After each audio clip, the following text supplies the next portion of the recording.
What's going on, y'all? It's Jay Small Reviews here, back at it again with another video. As you guys see by the title, I have a flashback review here today, going over Hitman versus KShine. Older battle, both of the names in talks right now. Obviously, Shine, we went over in his book in my last episode. If you want to check that out, going over the matchups that I would like to see for Shine in 2023 and moving forward. And we also have not covered on this channel Easy the Block Captain versus Hitman Holla being booked on Chrome 23. Some of the fallout that came out of that, some of the politics, and they're saying the little bit of business behind the scenes going wrong, yada yada, URL, all that. We don't really talk about that here, but Easy versus Hitman I've gotten to talk about in the spaces and all that, but not really on this channel. And I do think that is a super duper matchup that's about as big of a blockbuster as you can book right now. One of the most winningest battlers of all time. For those of you that have seen my top 10 battle rappers of all time video, you know how highly I respect Hitman. Compared to Easy, who's having, if not the best run in battle rap history, one of the best runs, streaks, just in terms of actual winning streaks, clear wins back-to-back on top tiers. So the unstoppable force meets the immovable object. It's going to be a very good matchup if it does end up going down. I personally have Easy 2-1 edge because I'm not betting against that streak, but as we get closer to that card in February, I'll be giving, full predictions, and we'll go really in-depth into that battle. But while both these guys are high talking points, and, with some of the disrespect I've kind of seen and heard towards Hitman's name, as per usual, Hitman takes forever to pop out, so when he does, people might have forgotten his last few appearances. Maybe in this case, where his last appearance wasn't very great versus Cassidy and Calico, people, even though the Calico performance is better, people say, oh, clear, I've seen some easy 3-0s, things of that nature. So I just thought we should go back into the files, into the Battle of the Performers. I remember Summer Madness 6, where this was for the Performance Crown title. Hitman definitely not favored going in. The fans really not very happy with him on his return to URL versus a Shine that was, very much so about to hit his stride, hitting his prime. And without further ado, let's go back in time and break down this battle. So we open up first round on Hitman, and obviously has one of his, iconic openers. You said, don't say nothing about my baby, about your baby mama or your daughter, while I'll fuck your baby mama in front of your daughter. Very disrespectful opening. Obviously set the tone for kind of how Hitman was coming. Very walk down type of battle. I feel like if you ever want to look at walking someone down, this is not a battle where obviously he has this explosive moments, but even that cold open, it really works a lot of angles, to lead up to big moments, but it's very surgical. And just, this is a battle that if you want to see how much of a strategist or what people mean when they say a tactician is, look at his approach for this. So starts out with that. From there, he goes into the prop gun bar. I'm not your own. Slap this prop gun and you gonna die tonight. So obviously, kind of already disrespecting, breaking down the barrier, bringing up some of Shine's old incidents immediately, with the Sharon incident with him yelling at Rex. And there's a couple bars in here that aren't the craziest from a pen complexity standpoint. With this 30, I shoot like 30 with the slides up like Curry. So there'll be a couple bars we point out like that, but Hitman has so much good stuff throughout this battle. I'll dim your lights. I'll set the mood behind you. I thought that bar was crazy. If this watch is 30K, how I'm not worth 30 racks, 250,000 in the chest, these ain't struggle bars. So early on, flexing his money, this is wild. Now Hitman, coming back to flex his new status too. So I think he does a really good job this whole battle of pivoting off of that. He is the weatherman bar, which is okay. Put rain in the sky, shine in the sky like a weatherman. I need to see your face like I'm bad with names. Very dope. And then he gets cut off early because it is kind of a drawn-out round, but at the end he hits this comparing their performance haymakers. As soon as I did this, I was sliding off like a dancer. Then I was sliding up like baggage claim. Then he was sliding up like a dancer. Kind of comparing that. He was really hitting something with it before they cut him off. So really dope angling. The opener, the disrespect. Kind of just a really, really solid opening round. And then we go to Shine. I actually liked Shine's first round a lot. Opens with the Hey Arnold bar. Couldn't stand the rain like Missy in the big suit. But his problem, as we get into some more haymakers here, is that there is dry spot. There's like 3 or 4 great PK makers. How he gonna remix with no features is crazy.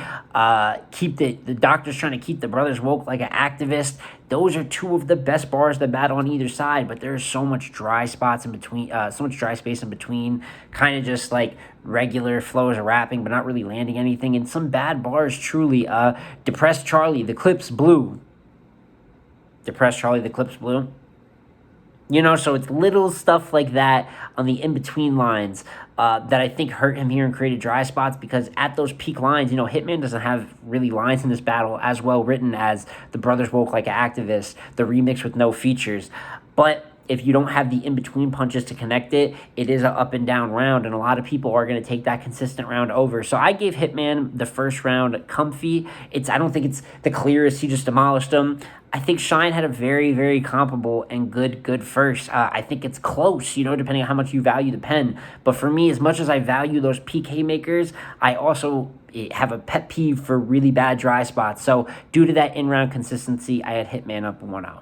From there, we can get right into the second round. And going into the second round, really probably the clearest round of the battle, the most well-crafted. Hitman opens up with his It Factor bar. All these clowns in y'all crew, and none of y'all got that It Factor, which was cool. It was starting to be like OBC reference. Now it definitely is, but around then it was starting to. It was a cool bar to get off. And then he has probably his worst bar of the battle. Those little weird Hitman moments with the pen where he says alphabet. It was a Tay-Rock call-out bar. Alphabet. Tell Tay he can get an L after K. Why'd you write that, Hitman? But yeah, he definitely said that. And then from there, he gets back into, this round that is really based mostly around really great angling. I thought he angled decent against Tay-Rock, you know what I'm saying? And that's another battle that Hitman, was able to win 3-0. One of the more impressive wins he had. The storytelling and kind of angling versus Arsenal, O-Red. You look at just some of his better performances, and I think since he lacks a pen, people automatically assume he's just performance heavy. But there's multiple ways to land content in battle rap, and while I will say I think Hitman has A, stepped his pen up a little bit, and B, never also been that strong. I think he stepped it up a little bit as years went on, but he's never going to be great in that category. It's never going to be he's great. Outside of the Bill battle, he doesn't have a lot of great bar-for-bar, insanely written performances, but if you can use real talk, performance, and angling, that's still most of the sphere. It just means he has one weak spot in his writing. But in this second, he shows you all-around battle rap, even with a little bit of the lacking in the pen. Like I said, he goes into the click hopping angle for Shine, talk about how Shine's always hopping to different clicks now. He's always stayed with the people that he's been loyal to, really like that, and it went well with the crowd. I got Heat Seekers. He's the dude a fool. Oh, I got Heat Seekers. Go ahead and lose your cool. Dope little, rap there. Then he has his RoboCop performance bar, which you can debate is great or not. I think he performed it well. These two metal arms got me walking like I'm RoboCop after the whole build-up. It is a RoboCop bar, but it is performance heavy, so you got to give him points for that, for the way that he was able to sell it. He goes into this little basketball concept, which wasn't that great, but he says, and then I make him jump like the Hezzy nice. Thought that was decent. Then he goes back into the loyalty angle and really goes to the end here with a great, the fake. You unloyal bitch, I can't believe you. You had the nerve to give a fake 5 to the same hand that used to feed you. Crazy. That's great haymaker by him. And then from there goes right into my brother just got out of jail. And then Show jumps in and Don't Make Me Go Back. Another incredible haymaker. And actually ends his second calling out Nitty. So Hitman was calling out a bunch of people around then. Always having call out some rum, keep shots in that tab. So incredible second. Really ended it with two of the better haymakers of the whole battle. And really broke Shine down with the loyalty, with all that. And then Shine goes on. We're not going to talk about his round long because Shine just has a horrific second round. He has a couple good bars. Two arms extended, who trying to check my wingspan. But outside of that, he had the million view angle versus Hitman. That wasn't good. The rain dance bar, which got booed. He had a poorly executed URL angle between, Hitman and his beef with URL. Kind of was flying through a million different topics, like he wasn't staying on one. And then he called in Big T to hop in his battle. And that went about how you would think that would go if you just tag him into one of the biggest battles of your career. So, very not good second by Shine. And I think a lot of people call it a body. This battle, or 3-0, strictly off of the second. I actually think Shine does good in the first and third. We talked about the Shine. I like Shine's first, although I got him losing. And we'll talk about the third here in a second. But the second here is a 10-7, really a 10-6, if that even exists. So, I had Hitman up a confident and pretty clear 2-0 going into the third. And then from there, in the third round of this battle, I actually believe this might be, the closest round of the battle. And Hitman starts off just heavy after doing a lot of angling in the second, heavy on legacy talk in the third. He's an opening rebuttal. I got something from under the big T for this handicap match. It was an okay rebuttal. I mean, I think they gave him kind of cheers because Hitman doesn't usually rebuttal, but it was whatever. It was all right. Then Charmander, every stage I'm fire. That was solid. I fuck with Pokemon personally. I thought that was okay. I wait. This the funniest one though is he fucked up. I think he may have said the same word twice or something. But for those of you that have seen the battle, remember he goes, I go wait in the bushes and I wait for him. Why would you wait? It's just really funny. Goes on to have a good third, but it's little glitches in his performance like that were a little funny in this battle that he was still this great, even with what looked like a bit of ring rust as he went. Then from there, blogger saying I fell off. I must have landed on my legacy. Obviously, super duper duper fire. If you're going to do kind of like introspective talk about you, your wealth, and not go right at your opponent, that is the type of way that you want to do it. Y'all want that old Hitman back, but my bank account screams otherwise. Obviously, still talking the money and working that. And if you think that's great, if you're a big fan of that type of talk, it's for my goods fans out there. For people that like that, Hitman is doing that at a high level in the third. And then the almost fight, Angle saying Shine's almost about to fight somebody. It's a pretty good third. I think that he doesn't work too many. He gets more crowd reaction in the third because I think the crowd was already on his side. I don't think he really executed the almost fighting Angle crazy. You know what I mean? I think he did some good legacy talk, and I just think out of all of his rounds, this third probably lacks the most like definitive attacks, kind of haymakers. It was more of a round for Hitman, kind of talk about himself in a way, and not strictly address things, but obviously we keep speaking on his bank account, where he's at. It's a round for really him to talk about him, which at the time people hadn't really seen him do. And then Shine closed out the battle with a good third, roasted him for a while now, kind of has a whole top half of his round talking about Hitman a while now. He's not the best battle rapper on there. Then he does the wild now game with it, where he says, if I say Hitman's soft, y'all say how soft is he? And then he did that with how fraud is he and how off is he too. So did it just like the Wild and Out show. Definitely really good. Got a lot of crowd participation. And that really is the highlight. I think that first half, that whole Wild and Out concept is really like what makes Shine's round good. At the back end of it, he has that's why your brother always held you up. How can your brother always hold you up if you never hold him down? Something of that variety, since obviously Hitman has the famous little brother hold me up. And then the shoulder pound bar as well at the end. So a couple cool bars to hit. I think the third is debatable. I've always liked Shine's third a little bit more, though, just because even though I like the legacy talk from Hitman, there's really not sound writing in the middle there. It's probably one of his worst structured rounds. And while I do like the introspective talk, sometimes you're not really saying anything to your opponent.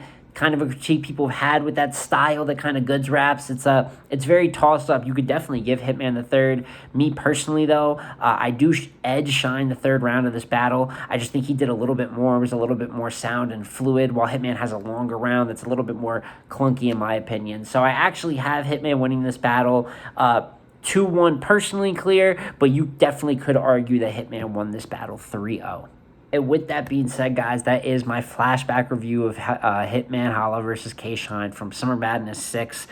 Maybe a little bit of a random one. I had gotten a comment, I'm saying, can't remember right now who commented it, but if you're watching, I know somebody just commented recently to do more flashback reviews, and I don't mind doing it. I'm saying I like going over old battles.